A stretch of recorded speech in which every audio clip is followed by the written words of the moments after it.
Bagong balita! Presyo ng bilihin sa bansa, sinusuri ng PSA. Mount Bulusan ng Sorsogon. Saan mang Sorsogon, umalboroto. At mga pasyalan sa Palawan, ating puntahan.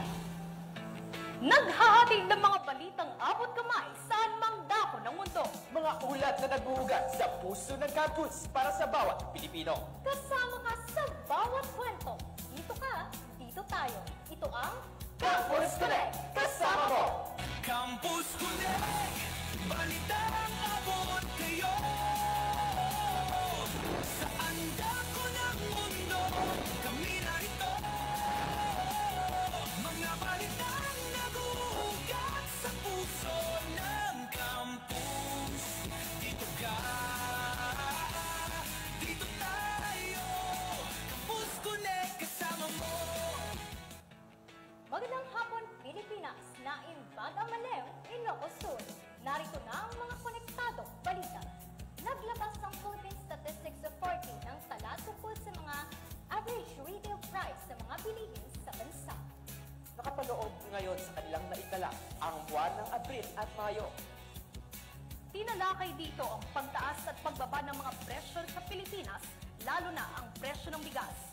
Bukod dito ay apektado rin ang presyo ng kamatis, kalamansi, mantika, karne ng baboy at galunggong kung saan labis na naapektuhan ang rehiyon na may maraming populasyon.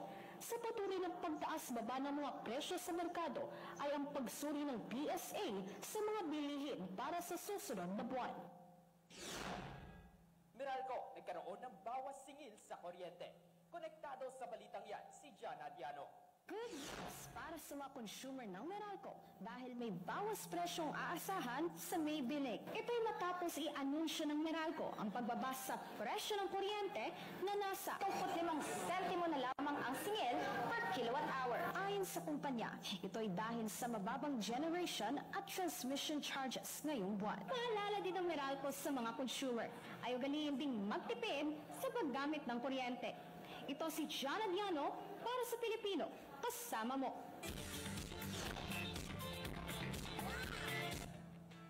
Nais niyo bang mag-island hopping ngayong bakasyon? Dito sa Pilipinas, marami kayong matatagpuan. At isa dyan ay ang malaparaisong isla ng Palawan. Binabalik-balikan talaga ng mga turista anumang parte ng Palawan. Mapakuwebas sa Puerto Princesa, mga lagoon sa El Nido at ang Hayangan Lake sa Coron. Kasi nilinaw rin ng mga tubig sa isla ang pamamayagpag matapos maging number 1 bilang best island in the world to visit in 2025 sa travel ranking ng US News at World Report. Isang patunay na hindi talaga kumukupas ng ganda ng ganitong lugar hanggang ngayon. Ano pang hinihintay nyo? Tara na sa mga pasyalan sa Palawan. Susunod! Senior at junior high school graduates, kwalipikado na sa pagtatrabaho. Ang AI ba ay mahalaga? Oo naman. Ano ka ba? Para panino? Siyempre, para sa atin. Para sa mga Pilipino, ang mundo natin ay nagbabago na. Kaya humabol ka. Patuloy ang pagsisikap ng Pilipinas upang maging AI ecosystem dahil dito, ang AI ay kaibigan. At nagbabalik ang Campus Connect. Sumabog ang bulkang Bulusan sa Sorsogon noong Abril 28.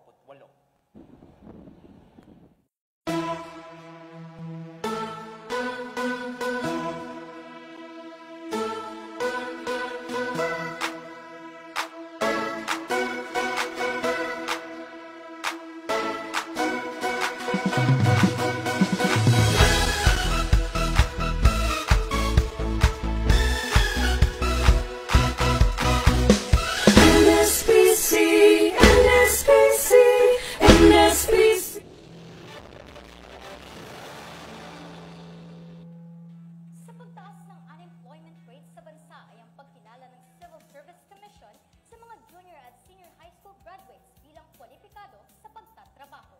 Ang inisyatibong ito mula sa DepEd ay lalong napahusay sa tulong ng CHED at TESDA. Nakakonekta sa balitang iyan si Love Barboso. Love? Tricks, labis ang tuwa ng mga guro at mag-aaral sa bagong oportunidad ng mga ipinatupad si Maricon Abaya, isang guro mula sa Tagudin National High School, ang magpahayag ng kanyang kagalakan tungkol sa resolusyon ito. Napakagandang opportunity ito, no, para sa ating mga estudyante, lalong-lalo na yung walang mga pera to move forward to college. Love, ano naman ang masasabi ng DepEd ukol dito? Trisha, ayon naman kay DepEd Secretary Sonny Angara, nagpapakita ito ng magandang dulot ng sistema ng K-12. Salamat, Love. Ito si Love Barboso, kasama ninyo. At yan ang mga balitang aming nakhala mula sa aming campus.